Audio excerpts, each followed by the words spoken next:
Chika with Tina Ryan. Chika with Tina Ryan. Chika with Tina Ryan. Atong istoryaan, musika, kinabuhi ug ubang mga butang. Chika with Tina Ryan. Atong isgutan ang mga tuyugikan sa kasinatian. Chika with Tina Ryan. Kung di kong puno sa maanindot ug sakit nga naagian. Chika with Tina Ryan. Ang kanunay nagsuporta sa talentong Bisaya sa kinatibukan. Ilan na mo katuig? I stopped counting.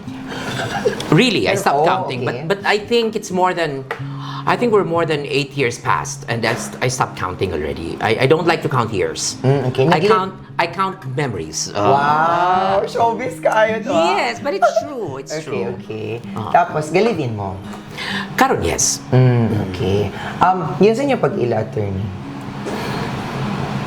His brother is a politician in Mandaue City. I was city treasurer. He was a staff of his brother. And so he went to the office. I saw him and I said, oh my God, I'll leave Ryan for him. MAO Diay ng podcast na lang ni Karon. Bitaw, seriously, I just talked to the guy and I said, oh, I like talking to this guy. And it was really during the pandemic which molded both our relationships together.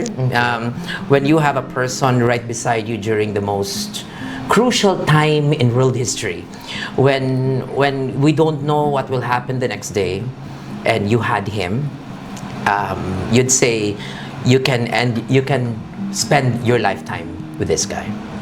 So, now, as a trans woman, ma-inspire ko na naagid ay mahigugma sa sama nato. You ask him. Okay. Basta kay akong gugma tinuod, I don't know with him. Okay. Let's watch this. Pero, what can you give as an advice sa katong, like, same sa mga part of the LGBT community na gusto pod og long-term relationship, a real relationship? You know, it takes two to tango. It cannot be your decision only and then the other does not really intend to make your relationship work, because until today, it's very sad that people still mark our relationship status as someone who, or some people who say na gamitan lang gihapon, no? It's not true. Sometimes you go beyond that already. Maybe they still find it impossible, but it is possible. It happens, and I'm happy that I found the one. I don't know if this will last, because only he who made love possible, and love wins. Only he who made it possible can also end it, and so. As of now, it's becoming stronger, and I'm happy that I met this guy, making me complete, and making this whole relationship happen. Pero how did you know nga he's really the one for you? I didn't know. I didn't know until I started crying with him. Kanaging makahilak na gani ka, bahala in love, nakuha ni niya. So... sa kaisog ni Atty. Regal Oliva. Diba? Kung makahilak na ka... Dito ka na homo. Agoy. Naman. Like, unsa na ihilak kay nag-away mo? Frustration. Yeah. Frustration, disappointment, everything. And you feel na, you know, this is the guy who I cried for. And maybe this is the one. Pero, and he is the one who that relationship I fought for. You know, that there were days na you can just say, I will walk away. I will walk away because di na dapat. There were days na you would say nga, you have to end this kay it will be unfair for myself and for my family. And then you just have to end it. But I did not. I fought for it. I fought for the relationship, and he also did. And I saw that. And he also saw that in me. And And these are the things, no? Ang pinaka-challenging, gyud, is on the opinion of other people. Okay, maapektahan. Challenging siya to me. Not to himself, but to me, because mahunang-huna magud nimo unsay iyang feeling nga mao gipangsulti sa mga tao. Because no matter what, kung inyo lang isulti about me, I don't care. Lagi. Oh, di ba? It's about you. But imo mo guni partner. Unsa kaya mabati o siya ma-feel. Correct, and you don't know his limitations as well, teens. So basig di na nako kaya ang ipangsulti sa mga tao. Or niabot ba ka sa point, attorney, na daghan ng mga negative comments ka nahadlo ka nga basin mo tuon na siya adto? I always talk to him and I always ask him that maybe kaya pa nimo? And he always answers to the affirmative na, gamay ra kay ning butanga para padakon pa. So, that makes me smile. How about your parents? Yeah, family. Our families are very Yes. supportive. Wow. In fairness, his family and my family as well were very supportive, were very open. Naalang pod gid mga uban tao nga who are not. Okay. And if they're not, ngano ikaguol man na nimo teens, dili man sila imong kadug kada gabi. Correct. Di man sila imuhang, when you wake up in the morning and you see the face that you love, they're not the ones that you look up to, and they're not the ones that you pray for.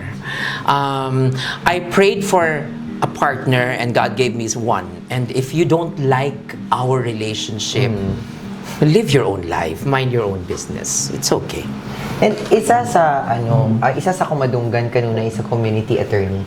Kana bitong, for example, nagdugay na happy na because nagdugay sa relationship, niabot na sila 7 years, 10 years. And then ang next na pud nga challenge is i-question na pud ang lalaki nga, dili ka ganahan magkapamilya? Yes. Or dili ka ganahan mga anak? Niabot mo nga point nga giingon ana siya. Well, maybe because when I met him, he already had children. So, Okay. he already had 2 kids, and I accepted the kids, and yun. Maybe he was already complete on that aspect. Okay. So, wala ko nakaabot anong dapita. Pero what can you say sa kanang mga couple nga ingon ana ilahang situation? It's a decision that you make. And it takes a lot of courage for the person who is your partner who would say, no, I don't need that to be complete. There are other couples who also tend to go and adopt children. There are other couples who tend to negotiate with a surrogate, right? It's really their choice, teens. This is such an open and beautiful world. Not to give love a chance to grow. If you need children to complete your relationship with each other, then go for it. If you don't need it, if you only need pets to complete, why not? Diba?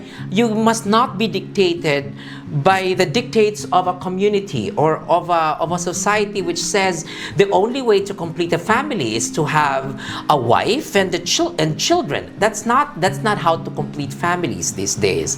These days, we allow love to flourish. In 2005, I tried to adopt a child, and the DSWD did not approve my application because one, I am not married. Okay.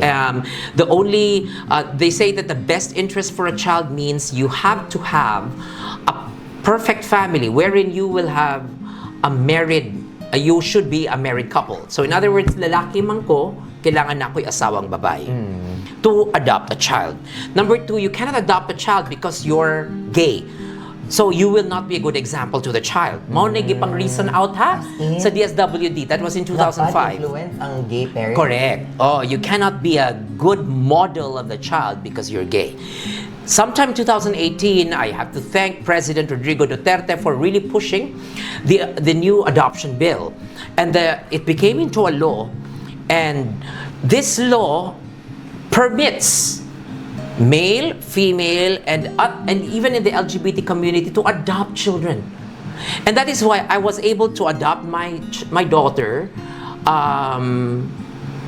perfectly perfectly. In other words, perfectly in a legal sense already, because of that law, and it condoned all previous simulation of birth certificates.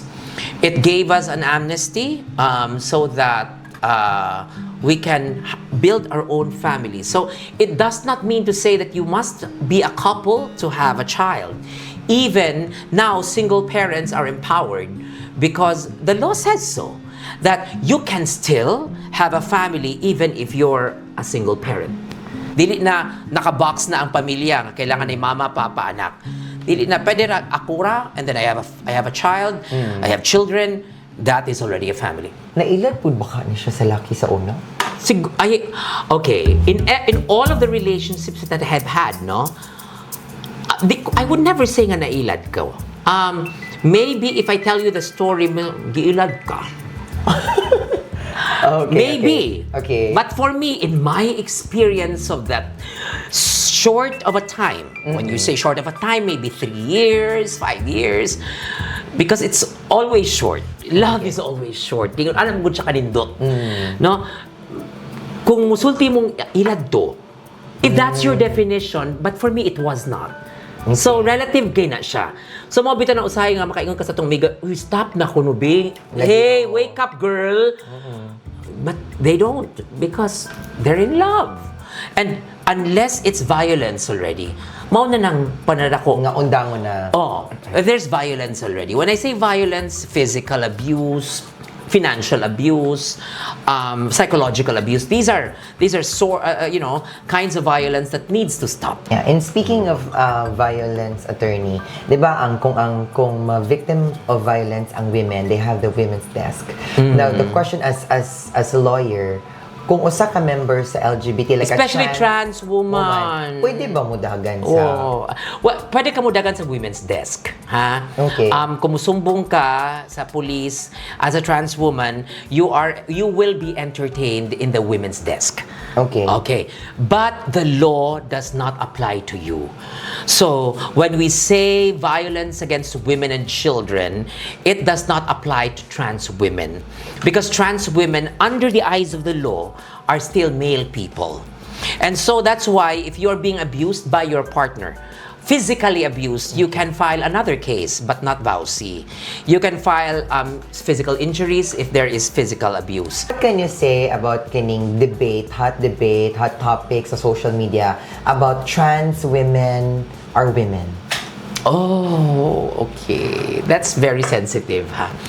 But for me, I'll speak in the eyes or in the lens of law. Okay. Because trans women are not women in the lens of law.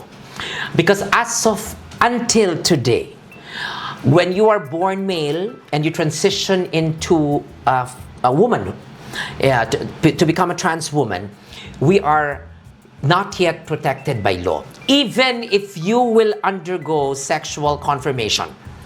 When we say sexual confirmation, meaning nagpa-transplant ta sa atong organ.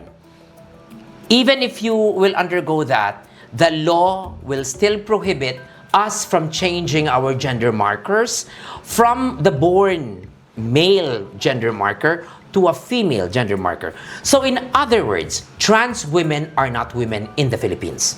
That is why I am very much supportive of legislative acts like what Akbayan Percival Sidania has just passed that change the name, allow the changes of name of trans people and intersex individuals.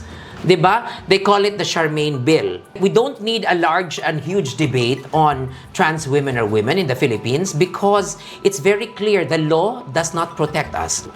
So maybe 10, 20, 25 years from now, we will be allowed to change our gender markers. I don't know when. There are people also who are like me, who openly embrace my gender identity and expression, and also openly accepts that we are still not ready.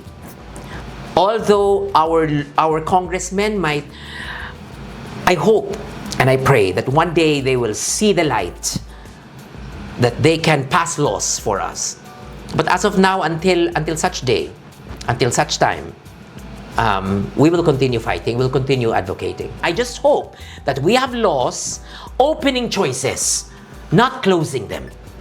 Para sa imo, ngano kaha na lisod kaayo ni siya mapasar nga balaod karon sa Pilipinas? I would say number one is the church. And that's why it's very hard to push laws which do not adhere to their beliefs. Naamang good na. Lagi.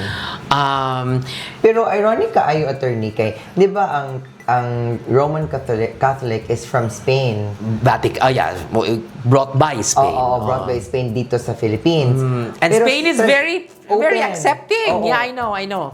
That's why they're very accepting with divorce, they're accepting with same-sex unions, even gender markers change. Spain has been a model of wokeism. Ano lagi sila kita do tong halas? Sure mo? Pwede pag kami ang apple. Correct.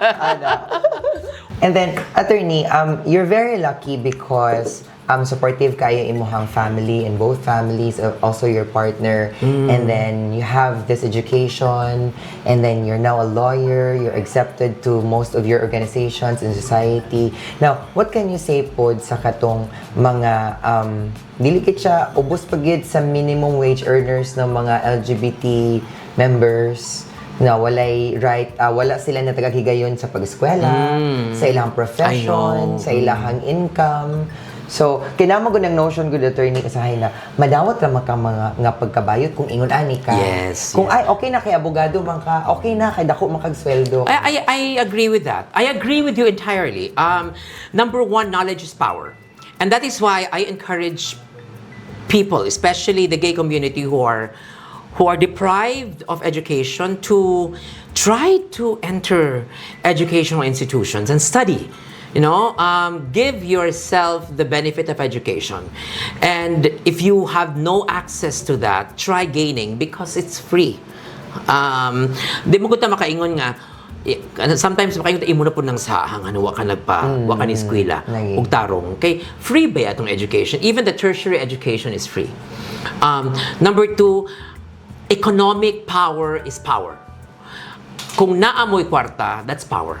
Wherever you go, bisan pag adtumog China, komunista na nga country, if you have economic independence, that is power. And that I will have to also encourage our community to grab opportunities of economic independence.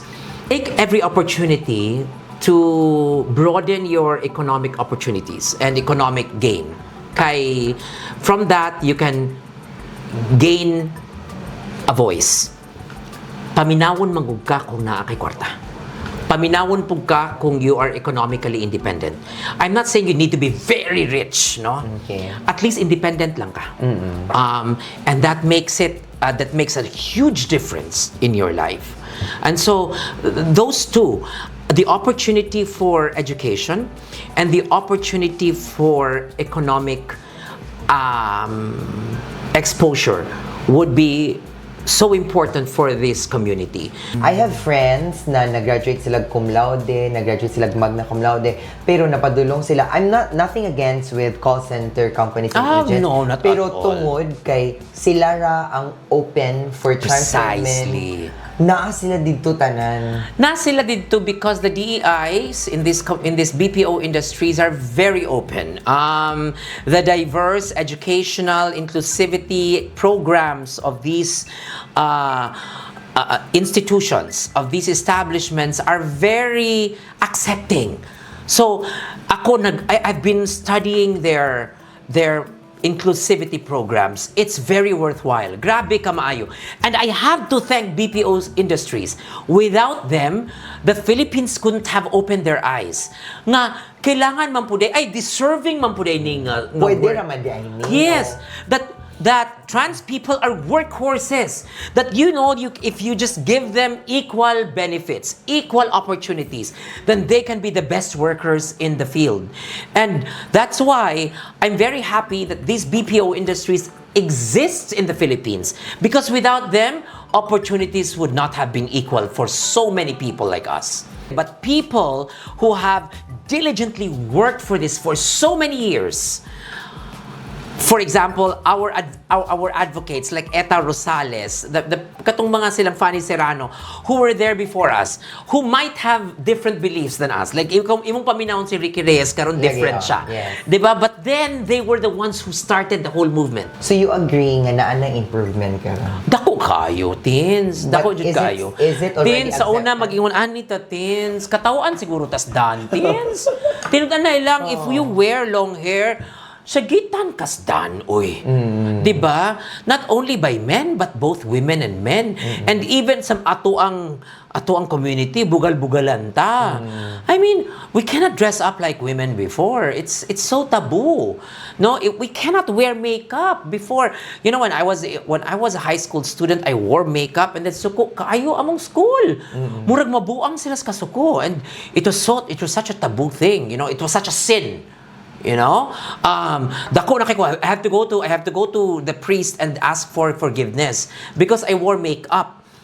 So ingon ana ka grabe, and makayon kag swerte ang karon nga generation. No, because they're also fighting their own battles. They have their battles to fight, and this generation is fighting for equal protection. So GSC pa, and maybe the next generation will be fighting for another bill. Another advocacy, another issue. Mana, it will not stop. Kumingon mo nga, so GSC will be the end all of everything? No, it won't be. Because there will be a generation who will need more from the law. Quezon City, Novaliches, other cities in Metro Manila, and now Cebu Province And have just signed. Sinaga? I think so. I've just signed an executive order allowing same-sex couples to take care of their partners in medical emergencies. Teens, you have to accept the fact that most people who are in our community have been made to get out of their homes early on, and they found homes from their partners.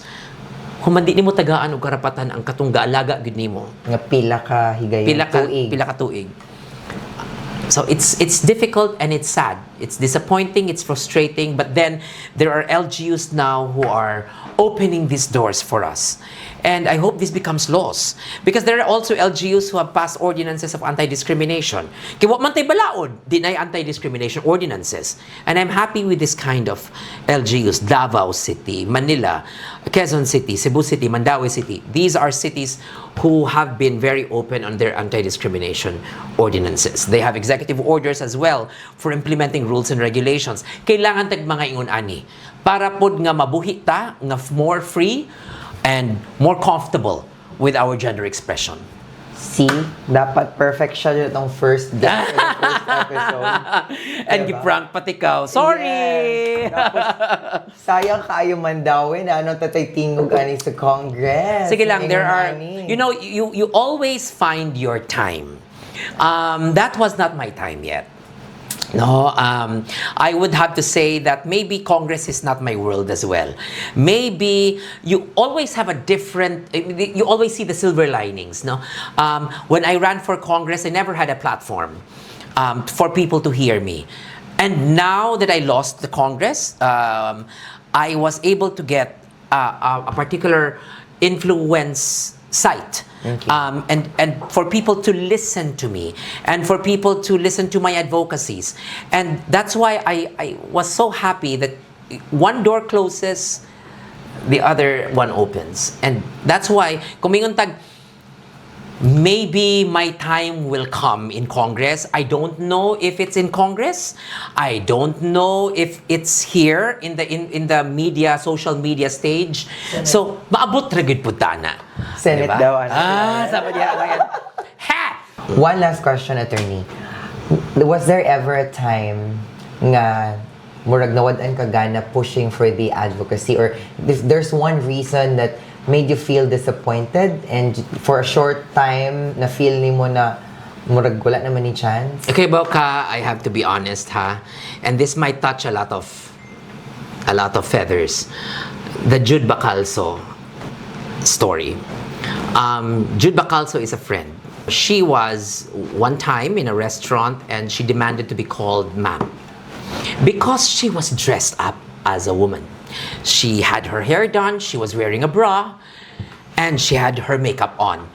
And then, kaupat, kalima siya gitawag og sir. And so she kind of educated the waiter in a sense na kind of like unorthodox. Meaning, iyang gipatindog ang waiter din and she talked to him. Somebody took a picture and said, nga murag 1 hour, 2 hours, kuno niyang gilekturan ang kuan. But actually, if you really know the whole story, iyang gipalingkod ang waiter. Okay. The waiter did not. The waiters chose to stand up and listen to her. And because it went viral, grabe kaayo og condemnation si Gyud. Condemnation of entitlement. She was condemned because she was asking the wrong pronouns. Kay gipanganak kuno kang lalaki, kailangan tawagon kag sir. Your pronouns, walay karapatan ang pronouns in our country and everything. And you know what really disappointed me? I felt so sad and I wanted to just go back and shrink. The LGBT people. They were the ones who condemned Gyud to the highest level. I felt so sad, as if, my God, we would have already moved forward from this. Nganong nibalik man ta? As regards pronouns, it's a choice. It's a choice of respect and understanding. If I tell you to call me ma'am and you still call me sir, it means ikaw nang walay respeto nako. Yeah. 'Di ba? So, kung kay respeto nako, I choose to leave. Me, if you call me sir and then I told you to call me ma'am, I will not get mad because I will take it against you. Meaning, di ka kabalo mo respeto. So, I will have to go and ask for another waiter. Ano na ka-simple. But, do you ask me if I'm very sensitive with my pronouns? No, I'm not. In the house, I'm still called kuya. I'm still called uncle by my nephews and nieces. I'm still called don by my mom. I'm still called sir by my subordinates in the office. And I don't mind. But there are people who mind. So I'm not the perfect individual. I'm not saying that I'm perfect LGBT person because I don't mind. No. Because you have to understand that there are people who mind. And if they mind, try to understand and put your feet in their shoes. And try to just level with them. And because respect begets respect. Kung respetuon nimo ang usa ka trans person, the trans person will respect you as well. Mao ra magid na. And the trans person, kung mo respect ka, respeto ay ra magid na. Pero kung magduda lang gid mo, kay nalagi uban nga dili gid possible. When I say possible, kanang Sa itsura. sa itsura pa lang gid daan, nagbinabay, pero di man gid babayang Kanang now. babae nga murag niliwat sa papa. Kana, dugin anak Anak, ba? Oh. Namang gid tawo ngayon nga wala pa gid na fully bloomed ang Yes. transition niya. Maybe ang hormones wa pa gid kay ni Or bitik wala siya nila. access. Wa po siya access kay mahal ang transition.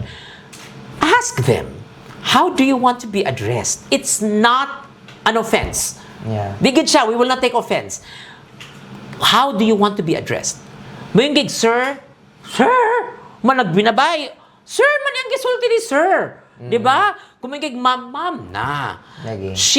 Her, wala good. Because sometimes words, magod, can either encourage and or destroy. And these things, for other trans people, destroy their confidence, their lives, if you address them otherwise. So, kanya-kanya ra gid na. I'm not saying that you follow me, nga you don't have to be sensitive. That's how I grew up. Because I grew up in a world or in a time wherein it is taboo to be called okay ra na ako. But maybe for Tina here, who is a different generation, lahi pud ilang generation good, you demand to be called, to be used, to use the pronoun of your gender expression. So, lain pud kaayong di nimo na respetuan. Lagi. Pero ako personally, attorney, okay ra gid kaayo sa ako. That's your Magdepende choice. siya sa unsa iyang intention. Like akong mga younger cousins, kuya until now, kuyang, yang. Tapos ako yung mapamon mo tawag og uncle. But for me, kung naay gusto magpatawag og ma'am, if it makes them happy, ihatag na lang. Exactly. Exactly. Wala may mawala sa imo. You know, my nieces, call me Dada, Gyapo, no? Because my daughter calls me Dada. But outside the home, they refer to me as their aunt.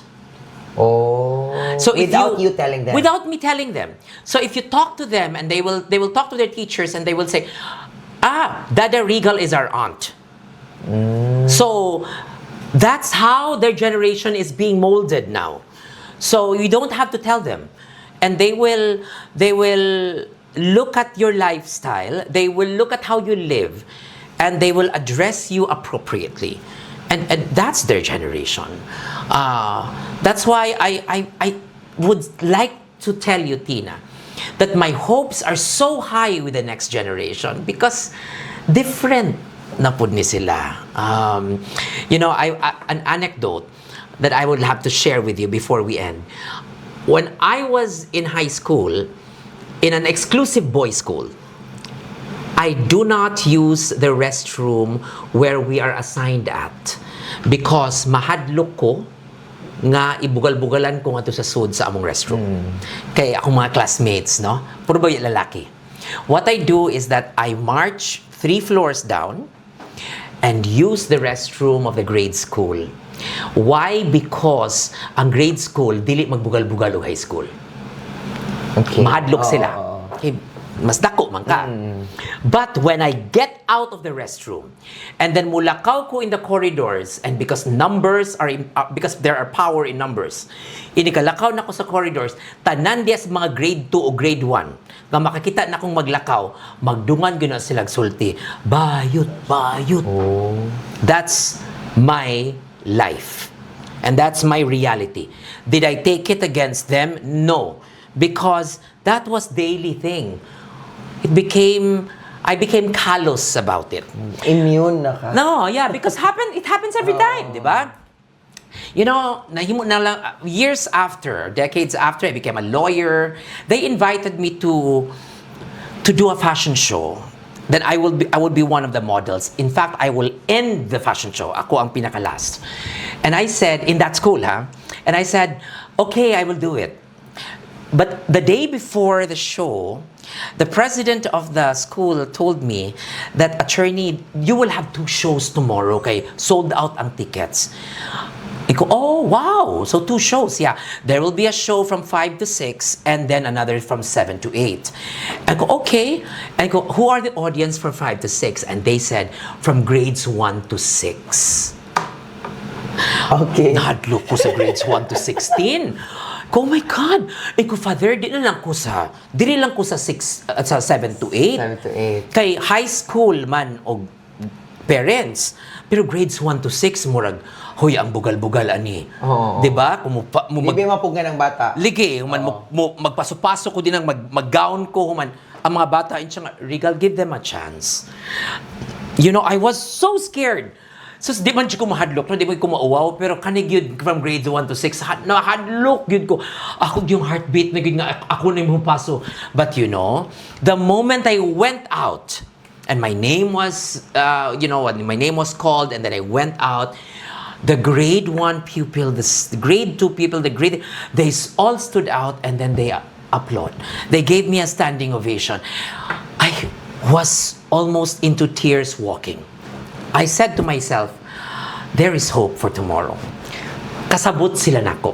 Kaila sila nako. Human, nakaiwan ko, wow. They knew that I belonged to the exclusive boys era. And they knew that I was trans. And they clapped their hands. So, this coming generation will change everything. So, ayaw lang pagdali. Di nato ni siya ipugos og hungit tanan. Because one of these days, we will live a freer, more accepted, and more inclusive society. In fairness, grabe. Kay, tinuod gina pag mga bata may magud kayo. Unlike kung sa unang panahon kanang sila ginay dili mapugnan ng baba. Yes. Masulti gyud. And the truth will always come from their mouth. Respetuan na lang gyud unta, you know. Now, to formally end the episode, we have this last segment, Attorney, wherein we give you 30 seconds, kay 30 seconds man ang reel, anything that you want everyone to hear from you. Okay. 30 seconds. So, timer starts now. To start off with the Tina Ryan show, and this is a celebration of pride and a celebration of the community. I just hope that people with the love and understanding and the respect for the LGBT community continue to ally with us, because we need you. We need you in this fight. We need you in this movement. And I hope that one day we will not have to celebrate Pride anymore. We will just be here for each other, loving, respecting, and understanding. Another day. Another POV. Another Regal POV. And that's it for the first ever episode of Chika with Tina Ryan. And there will be more. Kung naamoy gusto nga atong himuong bisita pohon, pwede rin nyo i-comment or i-mention. And syempre, para updated mo sa atong mga latest happenings and syempre sa atong mga uploads, pwede ka rin nyo i-like and follow ang atong social media platforms. You can see it on screen. Like and follow, and see you on the next episode. Kini ang ulitaw sa una, pero dalaga na karon. Tina Ryan para sa Chika with Tina Ryan. Chika with Tina Ryan would like to thank the following: Superstar KTV Lounge and Club, Nature Spring, Shandar Shoes and Accessories, Help Portrait CDO, Let's Embrace the Amazing by Betsy Alano. Chika with Tina Ryan would like to thank our media friends: